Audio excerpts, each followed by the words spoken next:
Amanhã o Conselhão estará reunido. O encontro de agosto tem alguns temas como pano de fundo, entre eles tarifaço de Donald Trump, COP30. Esses e outros assuntos devem aparecer nessa reunião e é sobre isso então que conversamos com o Olavo Noleto. Ele é secretário executivo do Conselho de Desenvolvimento Econômico Social Sustentável, o Conselhão. Seja muito bem-vindo aqui à nossa programação, conversa viabilizada pela nossa analista Isabel Mega, que já aparece aqui em tela. Olavo, bom dia. Bom dia, Carol. Bom dia, Isabel. É um prazer estar com vocês. Bom dia a quem nos assiste. Bem, então vamos olhar um pouco para essa reunião que vai acontecer amanhã e trazendo esse grande pano de fundo. O tarifaço anunciado por Donald Trump, se a promessa for cumprida, teremos a aplicação de tarifas a partir da próxima quarta-feira. Como é que estão sendo discutidas nesse momento as estratégias, as demandas dos setores que ainda serão impactados por essa sobretaxa?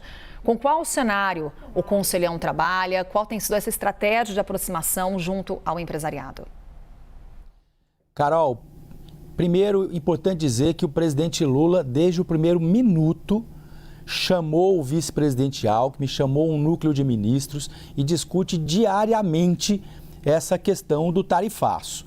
O vice-presidente Alckmin foi escalado como coordenador de uma força-tarefa, o primeiro negociador desse time, e vários foram os movimentos junto a interlocutores americanos do governo e da iniciativa privada para entender, dialogar, construir caminhos para a negociação desse tema que é tão caro para o Brasil inteiro. Primeiro isso. Segundo, soberania não se negocia. Então, separando as coisas, vamos para a questão comercial. Porque a questão jurídica do Poder Judiciário brasileiro não está em negociação e o governo brasileiro jamais vai entrar em negociação sobre isso. Isso é uma questão de soberania. Agora, o Conselhão, coordenado também pelo vice-presidente Alckmin, lembrando que o Conselhão fica na Secretaria de Relações Institucionais da Presidência com a ministra Gleisi Hoffmann, o Conselhão acompanhou o vice-presidente Alckmin no contato com os segmentos, Carol. Cada segmento foi chamado para discutir lá no Ministério da Indústria, com o vice-presidente Alckmin, com a ministra Gleisi, com a Fazenda, com os órgãos do governo, primeiro para ouvir, para entender o impacto de cada setor. E esse trabalho de ouvir, de entender, de diagnosticar foi fundamental para tirar uma estratégia clara de diálogo, de negociação e para pensar medidas futuras vingando, acontecendo realmente esse tarifaço. Nós sempre trabalhamos com a hipótese de que isso ainda pode ser revisto, pode ser negociado a partir de uma lógica de pauta econômica. Temos Isabel Mega, então, que viabilizou essa entrevista. Por favor, Isabel. Oi, secretário, bom dia, obrigada por estar aqui com a gente na CNN. Queria que o senhor trouxesse para a gente um pouco desse pano de fundo das conversas, né? Quando vocês preparavam essa reunião de agosto do Conselhão, ainda não se tinha esse cenário de um tarifaço e a gente foi acompanhando a evolução desse cenário, digamos assim que ainda estamos com o carro em movimento, né? Tentando entender para onde que ele vai. O que vocês têm recebido de demandas dos setores? A gente está numa expectativa de que haja um plano de contingência a ser divulgado pelo ministro Fernando Haddad. Vai ser um momento de você ter ideias ali de trocas dos setores, de receber também um pouco de pressão em torno dessas respostas que o governo precisa dar a setores que não estão tão otimistas com uma saída e com um caminho da exceção? Primeiro, Isabel, a pressão dos setores é legítima. É a dor do empresário que tem muitas vezes 80%, 90% das suas exportações para os Estados Unidos. Então, o governo é solidário com esses setores. Nós estamos dialogando, repito, coordenados pelo vice-presidente Alckmin, com cada setor desse para entender o tamanho do impacto. E aí, olhando setor por setor e até CNPJ por CNPJ. Porque dentro do setor tem aquele que importa 30% para os Estados Unidos e tem aquele que importa 90% para os Estados Unidos, do mesmo setor. Então é importante olhar isso com muita calma, com muito carinho e com solidariedade. O presidente Lula já disse mais de uma vez, o vice-presidente Alckmin, que o governo será solidário. Agora, primeiro, entender que o que está sendo feito é uma afronta. Taxar em 50% é um embargo. Tudo isso requer muito cuidado, muita negociação, muito espírito público. Agora não é hora de bravata e agora é a hora de defender o Brasil. E é esse o diálogo e é esse o compromisso do presidente Lula. Secretário, então, indo no detalhe, por onde necessariamente esse plano de contingência vai passar? Vai ter dinheiro para socorrer esses setores, secretário? E um outro ponto, quando o senhor fala em diálogo e negociação, o governo federal trabalha nesse plano de contingência também olhando para os estados, num diálogo também com os impactos regionais? Com certeza, ele olha os impactos regionais, existe o diálogo com os estados. O vice-presidente Alckmin está à frente disso também, já reuniu com vários governadores, o consórcio do Nordeste recentemente. Esse diálogo existe e vai continuar. Agora, veja, eu aqui, Carol, tenho que tomar o cuidado de não antecipar medidas que estão sendo refinadas no detalhe pelo Ministério da Fazenda, pelo Ministério da Indústria. E isso, no tempo certo, do jeito certo, vai ser comunicado pelo governo. Antecipar qualquer movimento não ajuda num movimento tão importante e estratégico como esse. Então, me atrevo aqui, Carol, a não antecipar algo que não é hora do secretário do Conselhão fazer. Isabel.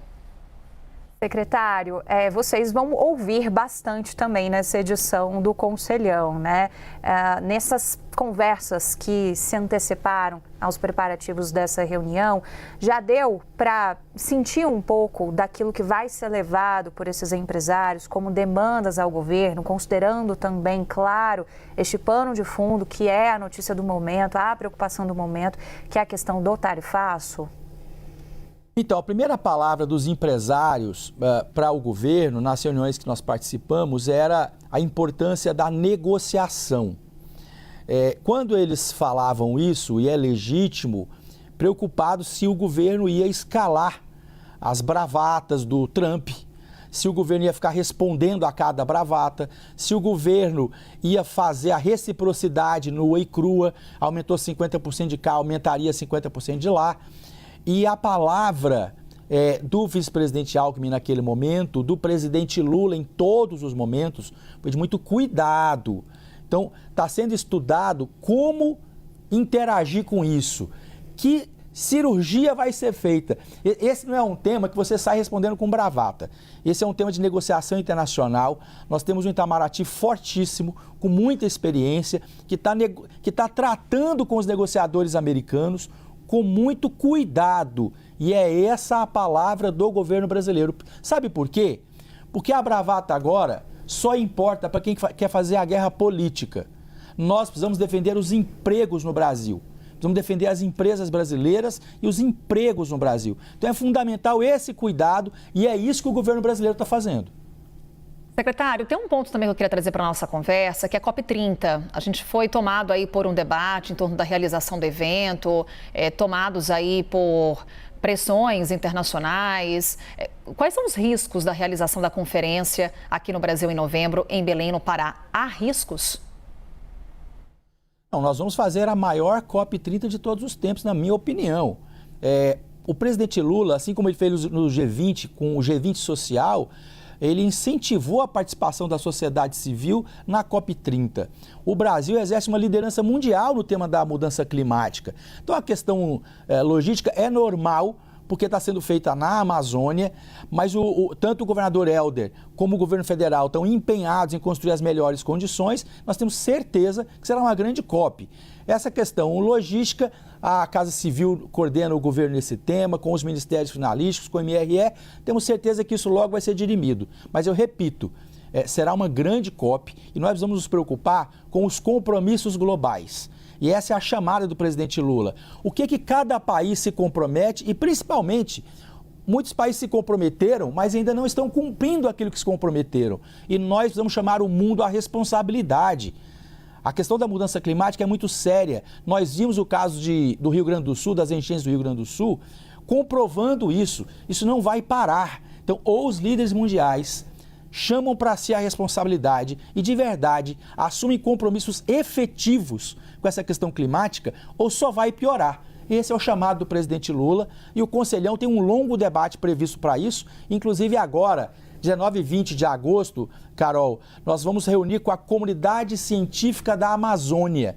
Toda a comunidade científica da Amazônia na Universidade Federal do Amazonas, agora 19 e 20 de agosto. De lá nós devemos tirar uma carta da Amazônia. Vamos entregar essa carta para a primeira-dama Janja, que é enviada especial para mulheres da COP, e para o embaixador Corrêa do Lago, presidente da COP. É a comunidade científica da Amazônia participando, preparando para a COP, dando a sua contribuição para a COP. Então, o papel do Conselhão nisso é esquentar o debate temático da questão climática, para cobrar dos líderes mundiais atitudes efetivas. Está na hora de parar de discurso e ter efetividade nas ações de todo o mundo, porque é fácil cobrar do Brasil. Nós estamos fazendo a nossa parte. O desmatamento na Amazônia já caiu 40% e a meta nossa de 0% até 2030. Tudo isso vai estar em pauta na COP30 em Belém, que vai ser um sucesso. Secretário Olavo Noleto, mais uma vez, obrigada por essa conversa aqui conosco. Amanhã, Conselhão reunido. E é claro que a gente antecipa aqui um pouco dessas conversas, do que será debatido, graças a Isabel Mega, que agendou essa entrevista, conseguiu um espaço aí na sua agenda. Secretário, obrigada. Obrigado, espero vocês amanhã. E o nosso compromisso do governo brasileiro com o diálogo, o compromisso com o desenvolvimento do país e a defesa dos empregos no Brasil.